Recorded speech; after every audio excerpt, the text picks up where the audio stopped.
Imagine living in the exact same house as your partner. Okay. You sleep under the same roof, eat from the same kitchen, walk the exact same hallways, but they haven't spoken a single word to you. Not one word. Not a single word, or even made eye contact since the day you were married. Oh, man, that sounds like a nightmare. Right. You aren't physically locked in a room, but you are completely and utterly imprisoned. Now, if you're listening to this, you might be thinking, well, I would just pack my bags and leave. Sure, that's the modern reaction. Just walk out the door. Exactly. But what if the invisible rules of your entire world made that completely impossible? And, that invisible architecture, the rules that govern how we behave, who we value, what we tolerate, that is really the core of what we are unpacking today. Oh, definitely. And before we dive fully into that, a quick welcome back to everyone tuning in. If you're watching this on the Simplified Summary YouTube channel, do us a huge favor, hit that subscribe button, like this video, and share your valuable comments down below. It really helps us out. It really does. Because today's topic is, honestly, it's fascinating. It is. We are doing a deep dive into a text that is, well, it's nearly a century old, but it reads like this surgical dissection of modern toxic psychology. Yeah, it really holds a mirror up to us today. We're pulling from Mansarovar Part 2, which is a collection of short stories by the legendary Hindi writer Munshi Premchand. And our mission today isn't just to, recap classic Indian literature. Right, this isn't a history class. No, not at all. We want to extract the raw, unvarnished truths about human nature that are just hidden inside these stories. We're going to look at 4 distinct narratives. And they cover a lot of ground. We're talking societal hypocrisies, the absolute madness of sudden wealth. Oh, the wealth one is crazy. Yeah, and the transactional nature of human worth. And then, surprisingly, where true loyalty actually comes from. So as you listen today, I want you to really step into these emotional landscapes. Yeah, pay attention to the psychological mechanisms at play. Because Premchand, he wasn't just writing about early 20th century villages or traditional households. He was building a mirror. A really clear mirror, too. So the question for us, and for you listening, is when we look into that mirror, how much of our own reflection do we still see? Let's start with that terrifying scenario I mentioned at the very beginning, the silent partner. It comes from a deeply unsettling story called Kusum. Yeah, this one is tough. It really is. And we don't even get a traditional narrative here. The story unfolds through this series of agonizing letters written by a young, educated woman named Kusum directly to her husband. And the premise is just brutal. Immediately following their marriage, he initiates the ultimate silent treatment, complete withdrawal of his presence. He essentially refuses to acknowledge her existence. I mean, he doesn't yell, he doesn't strike her. He simply acts as if she is a ghost haunting his house. Which, in modern terms, we probably call that toxic ghosting. Definitely. But the proximity makes it so much worse. Yeah. Right. You can't just block someone on your phone when they're literally in the next room. She writes about creeping into his room while the rest of the house is fast asleep. Oh, that part is heartbreaking. She just stands there in the dark for hours, head bowed, just praying he might look up and acknowledge her. But he never does. Never. And here's where I struggle with this, and maybe you can help me understand the mechanism here. Kusum is educated. She's clearly articulate. Why doesn't she just leave? Or at least confront him. Right. Yeah. Why not scream? But instead, she writes these beautifully penned letters on, pink scented paper, begging for forgiveness for crimes she doesn't even know she committed. So it's a very natural reaction for us to view her behavior through this 21st century lens of individual autonomy and just say, well, just leave. Right. But Premchand is illustrating a concept we could call internalized tyranny. Mm-hmm. You have to understand the systemic power imbalance of her society. Okay, break that down for me.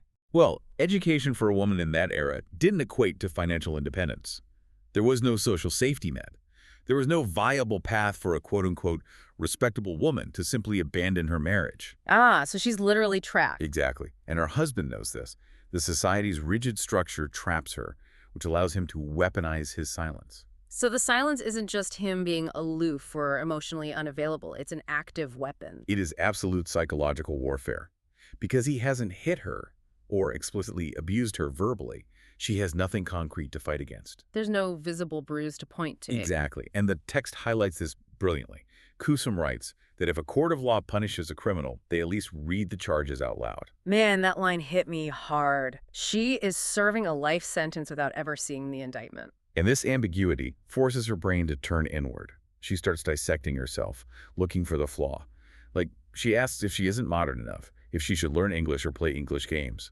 And it just spirals. I mean, that part broke my heart. But then she literally offers to drink a cup of poison, a vish ka pyala, if it would just bring him some peace. Just utter submission. And it gets darker. She eventually writes to ask if another woman has taken her place in his heart. Now, normally that's where the anger would kick in for anyone, right? You'd think so. But Kusum promises that if there is another woman, she will serve her too. Yeah. She vows to make this other woman a bed of flowers and wash her feet just for the privilege of remaining near him. Which is the ultimate tragedy of the story. You know, the narrator, who is a friend of Kusum's father, who actually discovers these letters, he feels this intense frustration. I felt it too. Right, he wants to physically shake the husband, but he is equally furious at Kusum for her relentless submissiveness. He sees her as weak. And I have to admit, I was getting a little frustrated with her too. It's really hard to watch someone completely abandon their own dignity like that. But that frustration is somewhat misplaced, and Premchand knows it. He is exposing how society conditions women to tie their entire existence, their very right to draw breath, to a man's approval. Oh. Kusum even uses a metaphor in her letters. She compares herself to a vine that requires a tree to climb. Without the tree, the vine just withers on the ground. So she's been taught she's a vine her whole life. Exactly. When society tells you from birth that you are a vine, you don't magically decide to become a tree just because the tree you were assigned to was cold. The husband's cruelty is entirely dependent on the societal rules that keep her tethered to him. That makes total sense. The marital rules are designed to trap her. But, that brings up a really fascinating transition. Absolutely. Because if societal rules are designed to create these invisible prisons, what happens when an external force suddenly threatens to blow those rules up? And that takes us to our second story. Yes, titled Lottery. And let me tell you, this one is a massive tonal shift into just chaotic comedy. A comedy, yeah, but one that uses humor as a scalpel. It is a brilliant study of what happens when the illusion of rigid social and religious rules meets the raw, unfiltered prospect of sudden wealth. Okay, so picture this. We meet a traditional joint family, which means multiple generations living together. They share all property, all income, and all expenses. It's a structure built entirely on communal loyalty. Right, and self-sacrifice. And at the center of this family are two brothers, Bade Thakur the elder and Chotatur the younger, and they are intensely, almost competitively religious. They project this carefully curated image of spiritual detachment, like they are men of God, supposedly far above the petty materialistic concerns of the mortal world. Exactly. Bade Thakur is taking holy dips in the freezing river at dawn, covering himself in sandalwood paste, performing these elaborate daily ritual. And Chotatur. He is constantly chanting, writing the name of God thousands of times, feeding flour to ants to build his karmic resume. They are the absolute picture of piety. Until a massive multi-million rupee lottery is announced in town, and a ticket is purchased. Which is the ultimate psychological catalyst. The communal bonds dissolve almost instantly. The moment the ticket is in the house, this vicious, screaming argument breaks out over a highly technical legal question. Right, the ownership issue. Yes. Yes. Does a lottery ticket bought by an individual belong to the individual, or does it belong to the joint family? And notice how the mechanism of the joint family acts as a pressure cooker here. In a system where your individual desires are constantly repressed for the sake of the collective, the sudden possibility of independent, unearned wealth is intoxicating. It's like a drug. It creates massive cognitive dissonance. And the intellectual gymnastics they perform to justify their greed are just hilarious. Oh, it's so funny. Bade Thakur the elder suddenly becomes a legal scholar. He argues that, look, if he were to commit murder, he alone would go to jail, right? Naturally. The joint family wouldn't serve his prison sentence. Therefore, applying the exact same logic, if his ticket wins, the money is his alone. It's the birth of transactional piety. Transactional piety, I like that. Yeah, all that religious devotion we saw earlier, it wasn't about spiritual enlightenment at all. It was just an investment strategy. Yes, because once the argument starts, their religious rituals turn into a literal competitive bidding war for divine favor. They're trying to outpray each other. Literally.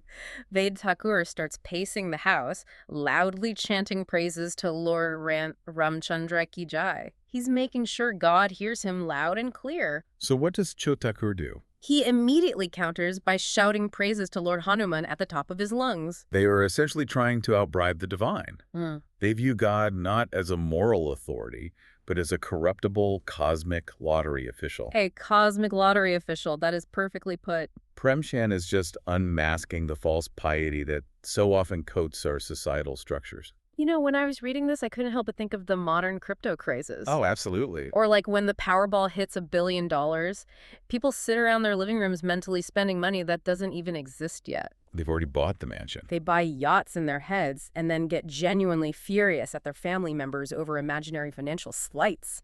The imaginary wealth creates real-life resentment. That is exactly the parallel.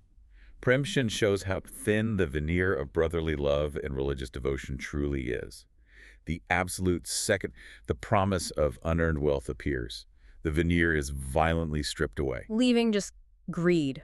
Yeah, exposing a deeply materialistic, selfish core. And the punchline of this story is just brutal. A relative named Prakash decides to play a prank on these spiritually warring brothers. Do a very dangerous prank. Yeah, he runs in and announces that the lottery results are out and an American won the jackpot. The devastation. The brothers are instantly crushed, all that fighting for absolutely nothing. But Beth Thakur's reaction is the best part. What does he do? He doesn't reflect on his greed. He doesn't have a moment of clarity. Instead, he marches straight down to the local temple and fires the family priest. Because in his mind, he paid for a service divine intervention, and the priest's prayers were defective. The transaction failed. Exactly. It's so absurd, but so painfully real. However, while treating religion as a transaction is funny in a dark way, treating human beings as transactions is horrific. It really is. And that leads us into the darkest territory of our deep dive today. Yeah, a story called Doodh Ka Daam, which translates to the price of milk. This is perhaps Premchand's most surgical examination of caste, utility, and social hypocrisy. We move from the illusion of religious rules to the brutal enforcement of social hierarchies. So the setup centers on a wealthy, high-caste landowner named Babu Maheshnath.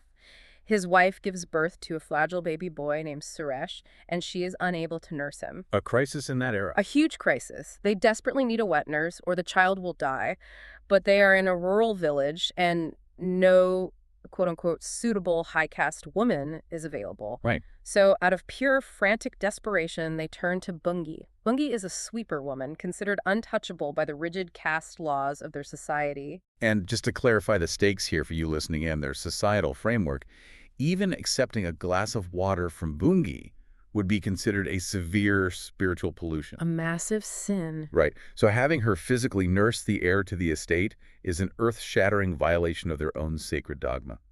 But, you know, survival trumps dogma. They hire her. She essentially abandons her own life to move into their compound, feeding baby Suresh her own milk, literally keeping him alive with her body. And it works. The baby survives. He does. But here's the mechanism I want you to unpack for us. Once the baby is a toddler, strong and weaned, the local Brahmin priest, a man named Shastri, suddenly demands a massive purification ritual for the household. Convenient timing. Right. Why now? Why wait until the child is saved to suddenly care about the quote-unquote pollution? Because the concept of pollution here has nothing to do with actual spirituality or hygiene. It is entirely a tool of social control. This is the phenomenon of the untouchability of convenience. The elite class is perfectly willing to bend, ignore, or completely rewrite their most sacred, inflexible rules when they physically require the marginalized for survival. Like when they need manual labor. Or in this case, literal, life-giving milk. Yeah. During that period of utility, the rules are suspended. But the second her biological utility expires. The oppressive hierarchy violently snaps back into place. The priest demanding the purification ritual isn't an act of religious devotion. What is it then? It's a social reset button. It is the elite class signaling, hey, we have extracted what needed from you, and now we are reestablishing the power dynamic. And Bungi is just unceremoniously discarded. They give her a few old saris, some cheap bangles, and they just toss her out of the house. It's incredibly cold. It is. She was treated like a biological machine, just rented for a specific physiological function and then thrown in the trash when they were done. And the tragedy cascades from there. Mm. Bungi dies shortly after, leaving behind her young orphan son, Mangal. Now, a rational, empathetic mind would assume that the family whose son survived because of Mangal's mother's milk would show some grace. You'd expect them to take the orphan in, or at the very least feed him. But that assumes they view Mangal as a human being deserving of reciprocity. Which they don't. They really don't. Mangal becomes an outcast in the very courtyard where his mother sacrificed her health. Premchand uses this devastating imagery. Mangal is driven by intense, gnawing hunger. He is forced to wait by the garbage heap where the family throws their leftover food. It's a painful scene to read. He literally sits in the dirt, competing with the village dog Tommy for scraps off the plate of Suresh. Suresh, the very boy who drank his mother's milk. Yes. It's horrible. It is a staggering image of exploitation. It perfectly encapsulates how the elite class extracts the very life force of the vulnerable to nourish themselves, only to discard the remnants to the dogs. It makes you realize that these rigid social hierarchies aren't, divine laws passed down from the heavens. Not at all. They're just weapons of convenience, wielded by those in power to justify their own selfishness.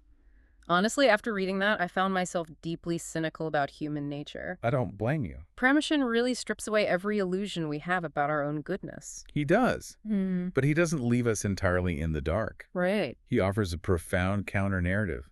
But, interestingly, he has to look outside the human species to find it. Which brings us to our final story.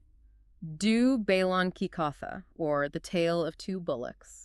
A much-needed palate cleanser, but still incredibly deep. Yeah, we shifted our focus entirely away from humans to two magnificent draft animals named Hira and Modi. It's a brilliant pivot. Premchand uses the animal kingdom to construct a definitive moral contrast to all the human behavior we've just witnessed. So Hira and Modi are best friends. They belong to a farmer named Churi, who deeply loves them, feeds them well, and treats them with respect. Real connection. But due to an argument with his wife, Shuri is forced to send the bullocks away to his cruel brother-in-law, a man named Gaia. And Gaia is just awful. He is. From the moment Gaia drags them away, the story turns into this epic saga of resistance. And what stood out to me immediately was their method of communication. Ah, the silent language. Yes. The text emphasizes that they have this profound silent language. They know exactly what the other is feeling just by a look. It is a stark contrast to the human communication we saw earlier. Think about Kusum's husband, who used silence to destroy her. Right. Or the Thakur brothers, who used loud religious chanting to mask their greed. Hira and Modi used their silent language to build absolute solidarity. When Gaia yokes them to a heavy cart and starts beating them, they don't just blindly submit. No, they fight back in their own way. They communicate with a glance, and each bullock physically tries to take the heavier burden to spare his friend from the whip. That is just beautiful. And when the abuse gets too much, they engage in a coordinated, silent strike. They plant their feet and refuse to move, accepting the beatings together. They're demonstrating the mechanism of true rebellion. Premchand is establishing a fundamental truth about authority here. Genuine loyalty is earned, whereas obedience demanded through violence is brittle and will inevitably fracture. And fracture it does. They eventually snap their thick ropes and escape into the wild. Freedom. Well, freedom with challenges. There is this incredible scene during their journey back home. They are confronted by a massive, aggressive stray bull. A literal monster of an animal. Yeah, Hira and Modi know they cannot defeat it individually. If they scatter, they die. So they use flawless teamwork. When the bull charges Hira, Modi gores it from the side. When it turns on Modi, Hira attacks. They defeat a much stronger enemy purely through unity. Exactly. So as you read this, how did you reconcile this heroic animal fable with the dark realism of the previous stories? Honestly, I think Premchand is basically saying animals are better people than people. I was thinking the exact same thing. Right. Hira and Modi exhibit empathy, courage, self-sacrifice traits that are entirely missing from Babu Maheshnath or the Thakur brothers. They are the moral center of the entire collection. They really are. And they experience immense suffering for it. They are eventually captured and locked in the Kanji house, which is a brutal animal pound where strays are essentially starved to death. The Kanji house scene is incredible. They are surrounded by dying horses, goats, and donkeys. And instead of just saving themselves, Hira and Modi spend the entire night battering down the thick mud wall of the enclosure with their horns to let the other animals escape. Even when they are starving and exhausted, they fight for the liberation of others. And Modi actually manages to break a large section of the wall, but Hira is tied to a post with a thick tether. And this is the defining moment. Modi is free. He could easily run away into the night. But he refuses. He looks at Hira and he stays. He chooses suffering over abandoning his friend. He knows that by staying, he will be beaten mercilessly by the guards in the morning and likely sold to a butcher. But he stays anyway. It is the ultimate display of earned loyalty. Compare that to the Tucker brothers, who are ready to tear each other apart for an imaginary lottery ticket. The contrast is mind-blowing. Hira and Modi recognized genuine connection. They gave their loyalty freely to their original owner, Huri, because of his loves. And notably, while they are imprisoned by the cruel Gaia, there is a little motherless girl who sneaks out of the house at night. To feed them 2 small pieces of bread? Exactly. Yeah. That detail is so poignant. The text notes that one piece of bread doesn't even begin to fill the stomach of a massive bullock, but it completely fills their hearts. They recognize the purity of that little girl's love, just as fiercely as they reject Gaia's tyranny. And eventually, they survive being sold, they physically fight their way free again, and they make a triumphant, exhausted return to Kuri's door. It is a story of ultimate liberation, driven by an unbreakable moral compass. It is incredibly inspiring. We've covered a tremendous amount of emotional ground today. We really have. We started in the suffocating, invisible prison of Kusum's marriage, exploring how silence can be weaponized when society traps the victim. Then we watched the Thakur brothers tear apart their sacred family bonds and weaponize their religion the moment sudden wealth was dangled in front of them. And we witnessed the devastating transactional cruelty inflicted upon Bungi and Little Mangal, exposing the untouchability of convenience. And finally, we found genuine solidarity and resistance in the hearts of 2 bullocks. And this journey is exactly why texts like Mansarovar are vital to revisit. It is easy to distance ourselves from the early 20th century settings, to say, well, we don't have joint families like that anymore, or our caste dynamics have evolved. We like to think we're better now. But the underlying psychological mechanisms haven't changed. Premchand is challenging you to audit your own life. Where do you see weaponized silence? Where do you see people bending their deepest moral rules the moment money or convenience is on the line? Which brings me to a final thought I want to leave you with today. Something for you to mull over long after you finish listening. Let's hear it. Think back to Babu Maheshnath and the wet nurse, Bungi. He used her body for its physical utility, and the moment she was no longer necessary for his survival, she became invisible again. Discarded. Look around at our highly modern, service-driven world today. Do we still practice that untouchability of convenience? When you order food in a torrential downpour, or when your office is miraculously cleaned overnight, do you view the people performing those tasks as full humans deserving of reciprocity? Or do we treat the invisible workforce that drive our modern convenience with the exact same transactional coldness that Premchand criticized a century ago? Have our fundamental flaws really changed, or have we just updated the costumes we wear?